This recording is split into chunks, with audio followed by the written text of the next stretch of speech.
আসসালামু আলাইকুম।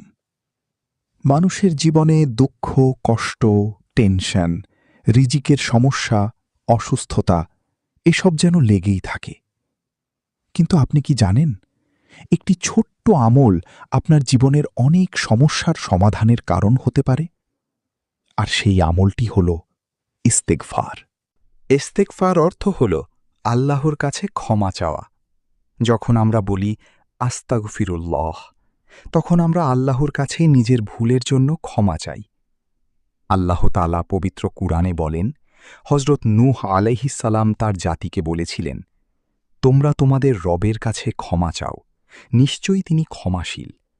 তিনি তোমাদের উপর প্রচুর বৃষ্টি বর্ষণ করবেন, ধন সম্পদ ও সন্তান বৃদ্ধি করবেন।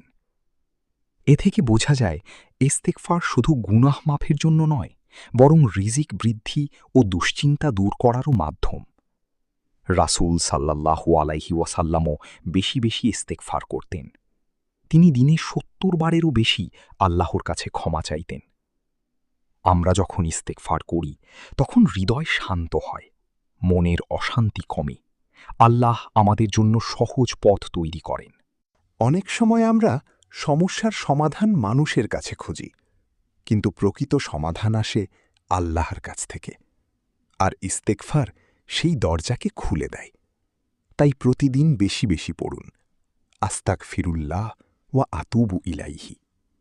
সকালে, রাতে, নামাজের পরে, হাঁটতে হাঁটতে বা কাজের ফাঁকে সবসময় ইস্তেগফার করার অভ্যাস গড়ে তুলুন। হয়তো আপনার জীবনের কষ্ট দূর হওয়ার অপেক্ষায় আছে একটি ইস্তেগফার। হয়তো আল্লাহ আপনার জন্য রহমতের দরজা খুলে দেবেন এই ছোট্ট আমলের মাধ্যমে। আজ থেকেই বেশি বেশি ইস্তিগফার পড়া শুরু করুন। আল্লাহ আমাদের সবাইকে ক্ষমা করুন এবং সকল সমস্যাকে সহজ করে দিন।